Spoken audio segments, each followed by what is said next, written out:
There are numerous instances throughout human history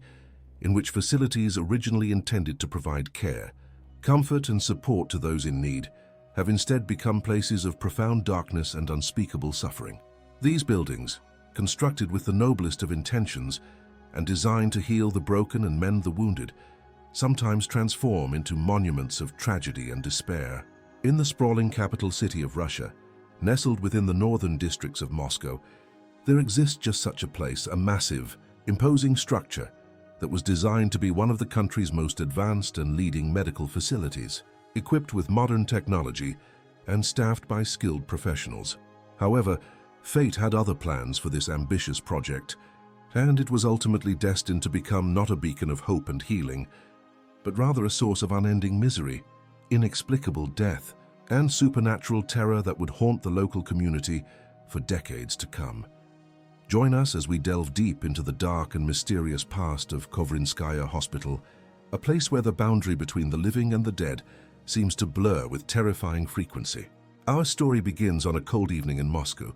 when the heavy metal doors which led from the dimly lit street outside into the front office of the local police station slowly creaked open, allowing a gust of frigid autumn wind to sweep across the worn linoleum floor. The duty sergeant, a heavy-set man in his late 40s with thinning grey hair and a perpetually tired expression, didn't even bother to look up from his newspaper as the doors parted. He had learned over his many years of service that the motion sensors situated up above the entrance were so overly sensitive that they were often triggered by passing cars, stray dogs, or even strong gusts of wind rather than actual people entering the building. The false alarms had become so frequent that he had trained himself to ignore the initial sound of the doors opening, waiting instead for additional confirmation that a real visitor had actually arrived at his desk. It was not until he heard a low, hesitant cough, the kind of nervous throat-clearing sound that people make when they're unsure whether they're being noticed, that he finally lowered the crumpled newspaper to find an elderly woman standing directly before his desk, cautiously regarding him with watery blue eyes that spoke of both fear and determination. She was small and frail, perhaps in her mid-70s, wrapped in a worn grey coat that had seen better days, and clutching a faded photograph in her trembling, arthritic hands. In a blunt, somewhat annoyed tone that suggested he had already decided this visit would be a waste of his valuable time, the officer asked the woman why she was there at such a late hour, adding with barely concealed irritation that for her sake it had better be a matter of significant importance, a genuine emergency or serious crime, and not some trivial complaint about noisy neighbors or a lost cat that could easily wait until morning, when the day shift officers would be available to handle such minor matters. Her nervous reply, delivered in a soft voice that quivered with emotion, was that she had come to the police station desperately in search of help, looking for a kind and understanding policeman who might be willing to assist her in the urgent task of trying to locate her beloved small dog, a loyal companion who had been with her for over a decade and who had suddenly gone missing earlier that evening while they were taking their usual walk through the neighborhood. She explained that the dog, whose name was Mishka, had somehow slipped his collar and run off into the gathering darkness, and despite her frantic searching and calling, she had been unable to find any trace of him. Making absolutely no effort to hide his growing indignation and frustration at what he clearly considered a complete waste of police resources, the sergeant told her curtly that all of his officers were currently busy dealing with actual crimes, real emergencies that required immediate attention, and he firmly ordered her to instead enlist the help of her friends, family members, or neighbors in her search. Undeterred by his dismissive attitude and unwilling to simply give up on finding her cherished companion, the elderly visitor replied with surprising firmness that she had nobody else she could possibly turn to for assistance. She was alone in the world, with her children having moved away years ago and her husband long since passed. And even if she did have friends or family nearby, she very much doubted that any of them would be willing to accompany her into the nearby derelict Khovrinskaya Hospital,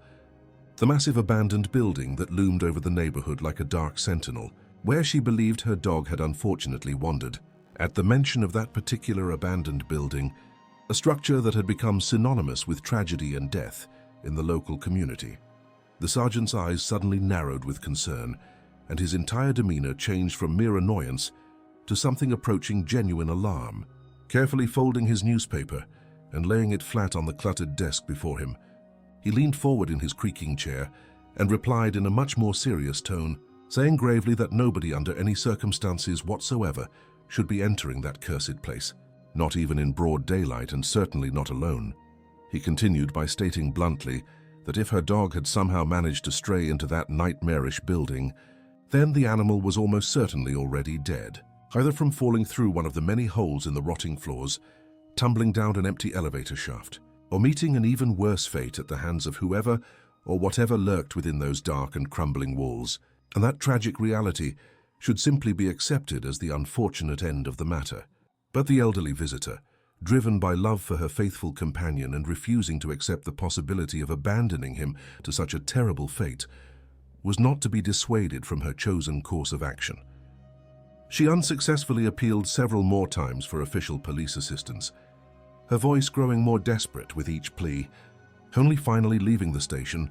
when she was sternly threatened with immediate arrest for wasting valuable police time and obstructing official duties, charges that could result in a fine or even a brief jail sentence. Going back to his newspaper, as the old woman shuffled slowly out through the heavy doors and disappeared into the cold, dark street beyond, the officer shook his head in profound frustration and muttered a curse under his breath. The sooner that godforsaken place was finally demolished by the city authorities, razed completely to the ground, and the land repurposed for something useful, the better it would be for everyone in the community, because all that cursed structure had generated for the local police department over the past several decades was an unending saga of violent crimes, mysterious disappearances, and unspeakable tragedies that seemed to defy rational explanation. He had lost count of how many times he and his fellow officers had been called to that address, how many bodies they had helped to recover from within its cursed walls, how many grieving families they had been forced to deliver terrible news to. It would not be until exactly 1 week later that the desk sergeant would learn the ultimate fate of his unwanted late-night visitor. And when he did, the knowledge would haunt him for the rest of his career and beyond. Despite his stern warnings about the dangers that awaited anyone foolish enough to enter the abandoned hospital,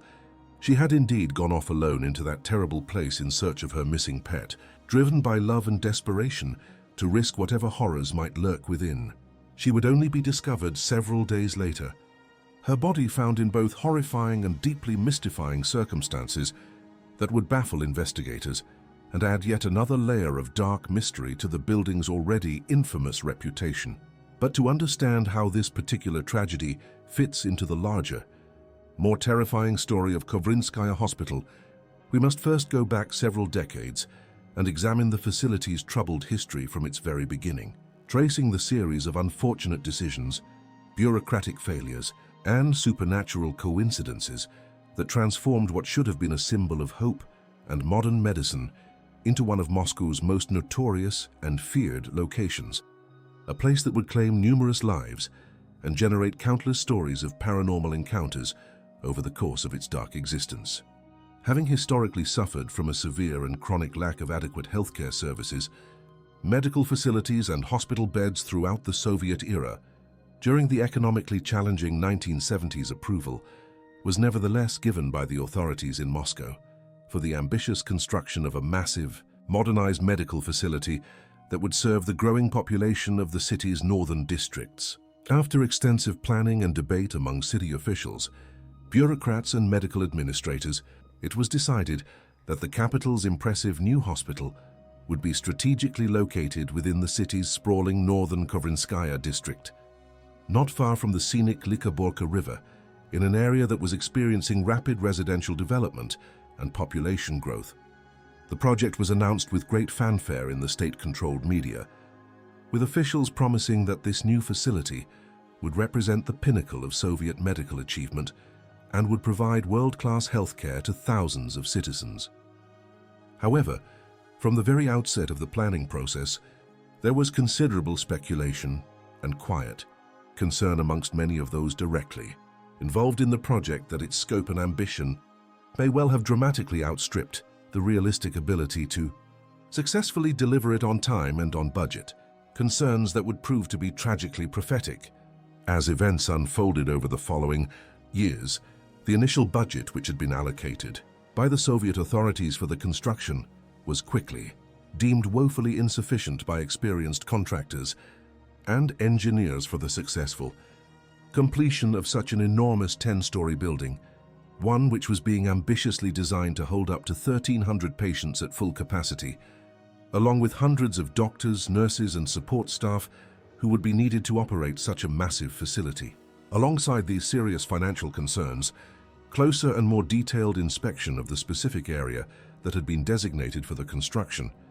had indicated troubling geological issues. The site was identified as problematic wetland terrain, posing a significant and ongoing risk of flooding during the spring thaw and heavy rains, as well as dangerous ground subsidence that could potentially compromise the structural integrity of any large building constructed there. Despite these considerable red flags and the warnings of multiple experts who urged caution or relocation to a more suitable site, the ambitious planners and bureaucrats who had been appointed to oversee the task were not to be deterred from their chosen course of action. And during the warm summer months of 1980, construction of the controversial project finally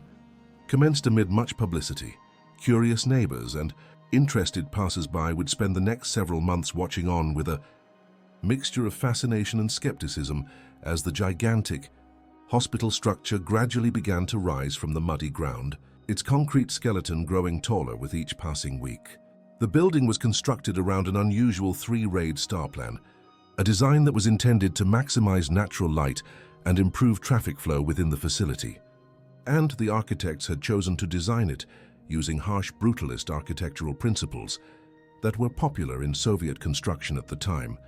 All raw concrete, sharp angles, and imposing geometric forms with virtually no decorative elements or aesthetic softening. When viewed from a distance, especially in the fading light of evening, the building resembled something out of a dystopian science fiction film or a horror movie, its angular silhouette looming ominously against the sky. But after approximately 2 years of intensive construction work and significant financial expenditure, with the building's massive outer shell and basic structural framework having been substantially completed, work at the ambitious site suddenly ground to an unexpected and troubling halt for reasons that were not immediately made clear to the public. At subsequent, tense public meetings held to address growing community concerns and answer increasingly pointed questions from worried citizens, serious questions were raised as to how the substantial funds which had been specifically set aside for the building work had already been completely spent, despite the facility being nowhere near completion. With no interior walls, no electrical systems, no plumbing, and none of the medical equipment that would be necessary for it to function as an actual hospital. It was during these uncomfortable meetings that officials reluctantly revealed a disturbing piece of information that had been deliberately withheld from earlier public discussions. The site had previously been used as a municipal graveyard by the city during the early 20th century, a cemetery that had been officially closed down and systematically covered over with earth by the Soviet authorities during the late 1960s as part of an urban redevelopment initiative, with the graves simply left in place rather than being properly relocated to another consecrated burial ground. This shocking revelation explained why the basement levels of the building had been continually flooding with groundwater that was contaminated and foul-smelling, and why the foundation had experienced ongoing structural problems requiring constant expensive repairs that had consumed enormous amounts of the allocated budget, ultimately bankrupting the entire project before it could be completed. Despite repeated desperate appeals for additional emergency funding from various levels of government, passionate arguments from local medical professionals about the critical need for the facility, and several proposed alternative plans to complete at least a portion of the building, work would never actually recommence at the cursed site. For the next 36 long years, the massive concrete structure would stand completely dormant and increasingly decrepit, gradually falling into ruin, having never been used to treat even a single patient or fulfill any aspect of its original humanitarian purpose. On the contrary, rather than serving as a place of healing and hope as originally intended, it rapidly acquired an unwanted and sinister legacy of death, violence, and misery for those unfortunate souls who elected to walk beyond its chain-link perimeter fence and venture into its dark interior. Although the site was initially guarded against theft and vandalism during the early days of its abandonment, with security personnel patrolling the grounds and attempting to keep trespassers out. Funding for adequate security at the derelict building soon ran completely dry as other budget priorities took precedence. With ever greater numbers of curious urban explorers, homeless vagrants seeking shelter, and teenagers looking for thrills making their way through the wire fencing, which had begun to fall into serious disrepair and rust away in sections, calls to the local police station inevitably increased dramatically, with officers being summoned to the location multiple times per week. The building's internal structure had never been fully completed before abandonment, and as it began to degrade steadily over time due to weather exposure and neglect, more and more of those who ventured inside out of curiosity or necessity suffered serious misfortune, injury, or worse. As months gradually turned to years and years turned to decades, the grim remains of drunks and homeless vagrants who had died while desperately sheltering from the brutal Russian winter elements at the site were periodically discovered and reported by other trespassers who had stumbled upon the decomposing bodies. There were also several deeply disturbing instances in which the bodies of apparent murder victims were found to have been deliberately deposited within the sprawling grounds of the abandoned hospital, leading to growing concerns among investigators of a possible connection between the deaths, perhaps even the work of a serial killer or organized criminal group using the location as a convenient dumping ground. Then in 1985, just 5 years after the building's construction had been halted, the local community was profoundly rocked by the disturbing discovery of another dead body at the derelict hospital, one that belonged to a well-known and genuinely beloved local pensioner, the very same elderly woman who had visited the police station seeking help just days before her tragic death. The old lady in question, whose name was Svetlana Petrova according to official records, had been the devoted owner of a small terrier mix dog which had somehow run off from her while she had been walking it in the vicinity of the abandoned site one evening. Summoning up all of her courage despite her advanced age and growing fear, she had made her way through a gap in the perimeter fence and into what would have been the main reception area of the building if it had ever been completed and opened for use. But in doing so, she had immediately recoiled in absolute disgust and mounting horror, finding the cavernous space littered with the disturbing corpses and scattered bones of several other dogs and smaller animals, cats, rabbits, and what appeared to be the remains of at least one small fox. Some of these poor creatures had been cruelly tied up with rope or wire, and then killed while restrained and helpless, whilst others seemed to have been systematically torn apart or dissected with crude instruments after they had died, their body parts arranged in disturbing patterns on the concrete floor. All of this bloodshed and carnage appeared to have been deliberately carried out by human hands rather than being the work of wild animals, suggesting that someone was using the abandoned building for deeply sinister purposes. At this horrifying point, becoming acutely conscious of the serious dangers of wandering alone through the degrading building with its unstable floors and dark corridors, but still desperately worried about the fate of her missing beloved pet, who might be injured and in need of help, she had made the fateful decision to turn to the local police for official assistance. But on attending the police station and explaining her situation, she had been curtly turned away by the officer on duty there, who coldly told her that they were far too busy to help with such trivial matters. Sometime later, exactly how long would never be definitively established, though forensic examinations suggested at least 4 or 5 days had passed, a group of adventurous young boys who had decided to explore the dangerous basement levels of the building, using flashlights to navigate the flooded passages and daring each other to venture deeper into the darkness, had come across something large and pale, floating motionless in a massive crater filled with stagnant, foul-smelling water. Upon closer horrified inspection, they realized with mounting terror that it was the lifeless body of the old lady, which had clearly been lying there in the cold water for quite some time prior to its eventual discovery, the flesh pale and bloated from prolonged immersion. But when staff from the local city mortuary were urgently called to the scene to recover the victims' remains and transport them for examination, they discovered truly horrific and puzzling injuries on the woman's frail body that defied easy explanation. Both of her thin legs had been violently broken and completely shattered in multiple places,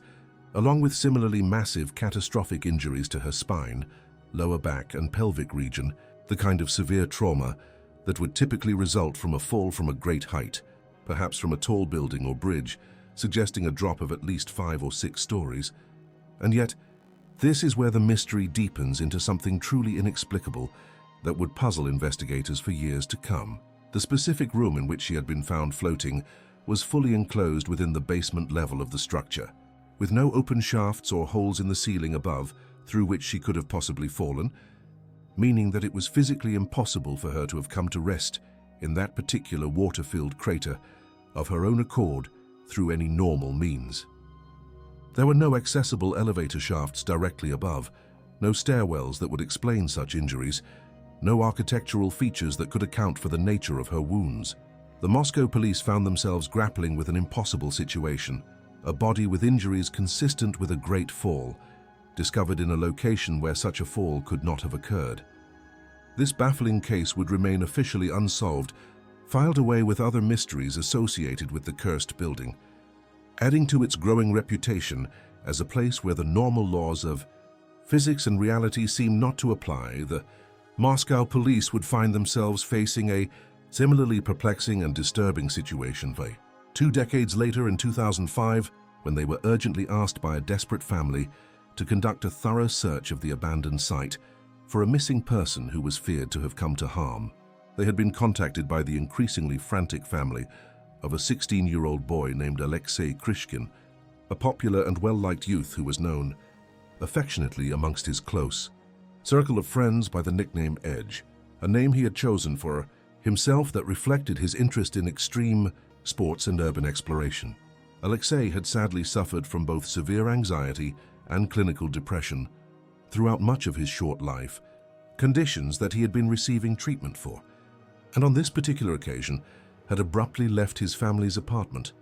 leaving behind a brief but heartbreaking suicide note in his small bedroom, stating that he could no longer cope with the pain of existence and that he had decided to end his suffering. On talking extensively to his friends and reviewing his recent activities and favorite locations, his devastated family had then contacted the police to state with some certainty that Alexei had been a regular visitor to the derelict hospital. He had apparently become quite fond of the eerie atmosphere of the abandoned site, frequently visiting alone or with friends to take photographs, create graffiti art, and simply experience the strange, melancholy peace that he claimed to feel within its crumbling walls, telling friends that it was one of the few places where his racing thoughts would quiet and he could find temporary relief from his mental anguish. Several experienced police officers were duly dispatched to the massive building to conduct a systematic search, and an initial careful sweep of the upper floors using powerful flashlights quickly located the missing teenager's personal effects and belongings upon the 8th floor of the structure. His distinctive black backpack had been left standing upright next to a set of open elevator lift doors, positioned almost deliberately as if marking the spot, with the dark empty shaft yawning beyond like the mouth of some great beast. With this discovery, it was naturally and reasonably assumed by the investigating officers that the depressed youth's body would surely be found lying broken at the bottom of the unfinished elevator shaft, having jumped to his death in a final desperate act, and they prepared themselves mentally for the grim task of recovering what they expected to be badly damaged remains from the dark depths below. But when the officers carefully made their way back down to the ground floor using the building's treacherous concrete stairwells, their boots crunching on broken glass and debris, they were genuinely frustrated and deeply confused to find nothing but ordinary rubble, broken concrete chunks, and accumulated debris at the bottom of the shaft. No body, no blood, no evidence whatsoever that anyone had fallen there recently, or even in the distant past. It would take several more hours of increasingly frantic and systematic searching throughout the vast building before Alexei's remains were eventually discovered. But when they were finally located, the mystery only deepened into something far more disturbing and inexplicable. His broken body was found lying crumpled in a small side room on the hospital's 2nd floor, a windowless storage area that had clearly been undisturbed for many years based on the thick layer of dust coating every surface. Again, just like the tragic case of the elderly lady before him, the teenager had suffered from absolutely catastrophic injuries, which had apparently been sustained after a severe fall from a significant height, multiple fractures, internal bleeding, and spinal trauma consistent with high-velocity impact that forensic experts estimated would require a fall of at least 6 to 8 stories to produce. And yet, once again, how his broken body had then apparently been relocated or transported to a small enclosed room situated 2 floors above the ground level, a room with no direct access to any elevator shafts, no holes in its intact ceiling, and no windows through which a body could be introduced, could not be explained with any degree of reasonable conviction or scientific certainty by the baffled investigators. The case file would eventually be closed as a probable suicide with unexplained circumstances, but the officers who had worked the scene would continue to discuss it in hushed tones for years afterward, unable to reconcile the physical evidence with any rational explanation. Some began to wonder if there was truly something supernatural at work within the abandoned hospital's walls, some malevolent force that defied the laws of nature and physics, capable of moving bodies and claiming lives in ways that human understanding could not account for despite repeated stern warnings from police authorities and Alexei's grieving parents pleading with young people to stay away from the dangerous site. Several of the dead teenager's closest friends subsequently made the emotional decision to return to the abandoned hospital after his somber funeral service, wanting to hold their own private vigil for their lost companion in the place where he had found some measure of peace during his troubled life. A series of touching murals and colorful paintings were carefully completed over several visits in the small room where he had been found, transforming the formerly bare concrete walls into a memorial covered with messages of love, remembrance, and farewell, along with images of Alexei smiling and engaged in his favorite activities. But it soon became disturbingly apparent that these artistic tributes would not be his only lasting legacy at the cursed location. Instead, there began to be multiple credible reports made to the police from teenagers and other urban explorers who had been cautiously exploring the building's dark corridors and claimed to have been disturbed or even chased by a glowing paranormal entity whose ethereal outline was consistently described as resembling a tall and slender young male figure, moving with an otherworldly grace that seemed to defy the laws of gravity and solid matter. This mysterious apparition was most frequently sighted either in the immediate vicinity of the 8th floor elevator shaft where Alexei's backpack had been discovered, or lingering near the memorial room on the 2nd floor where his body had been found and where his friends had created their artistic tribute. Witnesses reported that the glowing figure seemed to be fully aware that it was being observed by those it encountered and would immediately turn its head toward them when spotted, then walk away from visitors at a measured pace, passing directly and impossibly through solid concrete walls, locked metal doors, and other physical obstacles that rested in its path, as if they simply did not exist in whatever plane of reality the entity inhabited. The ghost was said to disappear from view as quickly and mysteriously as it initially appeared,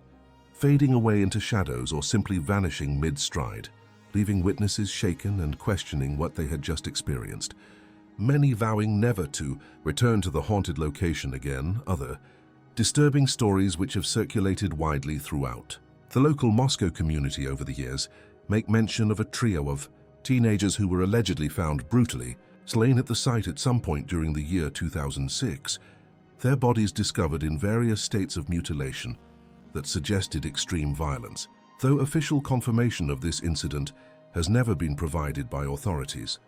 and some researchers believe it may be an urban legend that has been conflated with other verified deaths at the location. There is also the persistent tale of an experienced urban explorer and amateur photographer whose body was discovered twisted and broken at the bottom of one of the empty elevator shafts in 2011, his expensive camera smashed beyond repair beside him,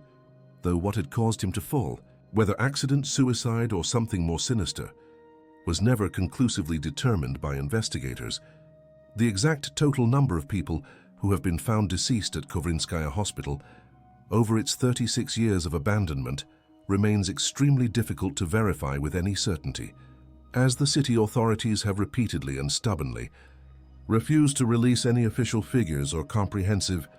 documentation. They have also consistently declined to provide any official comment whatsoever on another deeply haunting and controversial story that has become commonly associated with the building's dark history, the alleged activities of a sinister occult group, which over time has come to be known throughout Moscow's underground communities simply as Namosta, a name whose origins and meaning remain obscure but which strikes fear into those familiar with the tales. It is widely believed by many local residents and investigators of the paranormal that during the chaotic mid-1990s, following the collapse of the Soviet Union, and during a period of social upheaval when law enforcement was stretched thin and struggling to maintain order, this secretive group of dangerous occultists and satanic practitioners adopted the empty, isolated structure as their primary base of operations. According to numerous accounts from people who claim to have witnessed strange activities or heard disturbing sounds emanating from the building during nighttime hours, the cult allegedly held elaborate satanic rituals in the rooms at the flooded basement levels, conducting ceremonies by candlelight that involved animal sacrifice, blood magic, and perhaps even worse atrocities that witnesses were too terrified to fully describe, fearing retribution from the cult members if they spoke too openly about what they had seen or heard during the dark hours when evil gathered. When concerned local residents, frightened by the increasingly bizarre and disturbing nocturnal activities of this mysterious group, began to more directly link their sinister presence with the growing number of bodies that had been found at the site, some showing signs of ritualistic violence or unexplained injuries, great public pressure was placed upon the city authorities to take decisive action to end the cult's activities once and for all. As a direct result of this mounting pressure and media attention, a specialized police unit, known officially as OMON, which stands for Special Purpose Mobile Unit in Russian,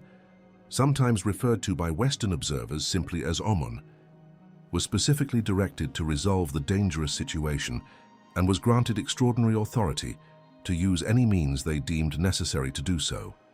including potentially lethal force if the situation demanded it.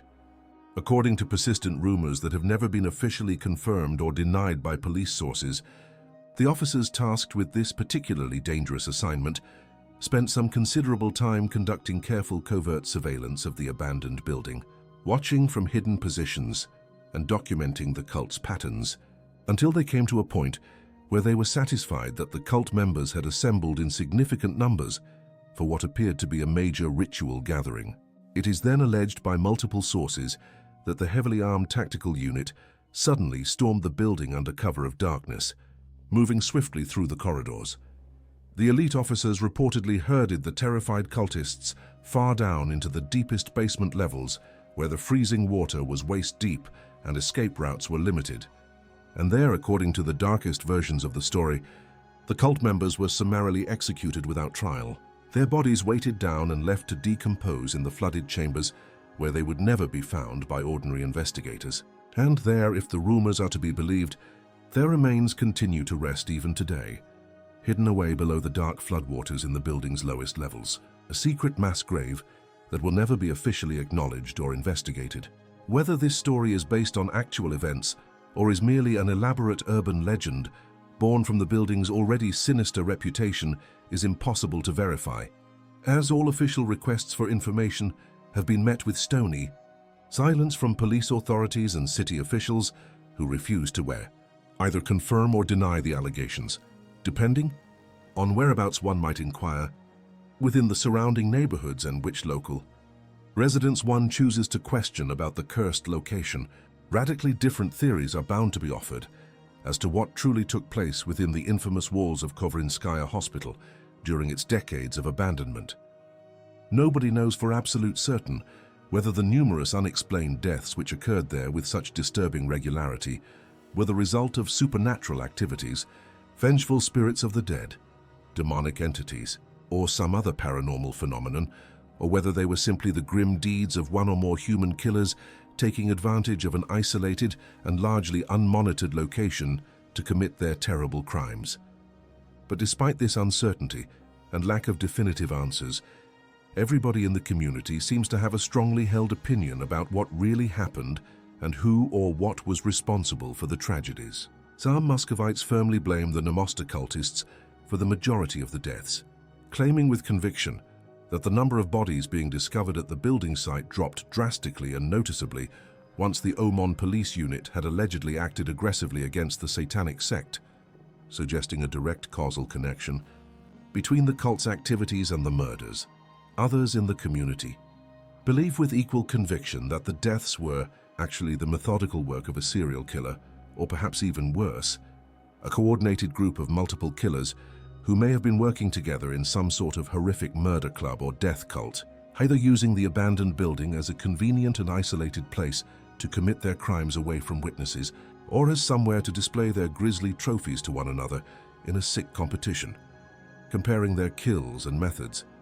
This theory points to the mutilated animals that were discovered, suggesting that the killer or killers were practicing on pets before graduating to human victims, a known pattern in criminal psychology. The proponents of this theory argue that the impossible nature of some of the body placements could be explained by multiple perpetrators working together, using ropes and equipment to move bodies through the building in ways that seemed impossible to investigators who assumed a single person was responsible for each death, when in fact it might have been a coordinated effort by several individuals with detailed knowledge of the building's layout. Finally, for some of the more supernaturally inclined residents and those who place great stock in traditional beliefs and folk wisdom, the undeniable fact that the land which was repurposed for the construction of the hospital was a former cemetery,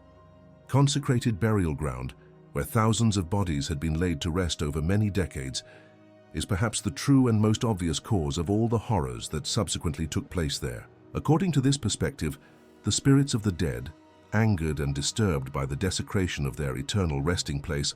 rose from their neglected graves and elected to punish the living who trespassed upon the cursed ground, seeking revenge for the destruction and desecration of their burial site and the disrespect shown to their remains. These believers point to the impossible nature of many of the deaths, bodies found in locations they couldn't physically reach, injuries that don't match the surrounding environment, and the numerous credible ghost sightings reported over the years as evidence that something beyond human evil or natural explanation was at work within the hospital's walls,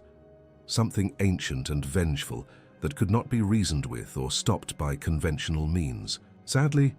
the realistic possibility of ever properly investigating any of the other deaths which are believed to have occurred at the location, or of definitively solving the mysteries surrounding the building's dark history, has now passed beyond reach. After many long years of reported tragedy, mysterious deaths and public outcry at the abandoned facility, and its continuing danger to the community, the entire site and everything that was still standing upon it was finally sold off to a private real estate development company in 2018, marking the end of an era of fear and speculation. In October of that same year, after all necessary permits had been obtained and safety measures put in place, the building's massive concrete superstructure was eventually demolished by a team of experienced demolition experts using carefully placed explosives, the structure collapsing in on itself in a massive cloud of dust that many local residents gathered to witness. The rubble was then completely cleared away over the following weeks, with every piece of concrete, every twisted metal beam, every fragment of the building carefully removed and disposed of, removing all physical traces of the hospital once and for all from the Moscow landscape. Along with its physical destruction went its sinister and mysterious past, the secrets that might have been hidden in its walls, and any hope of ever truly understanding what dark forces, human or otherwise, had been at work there for over 3 decades.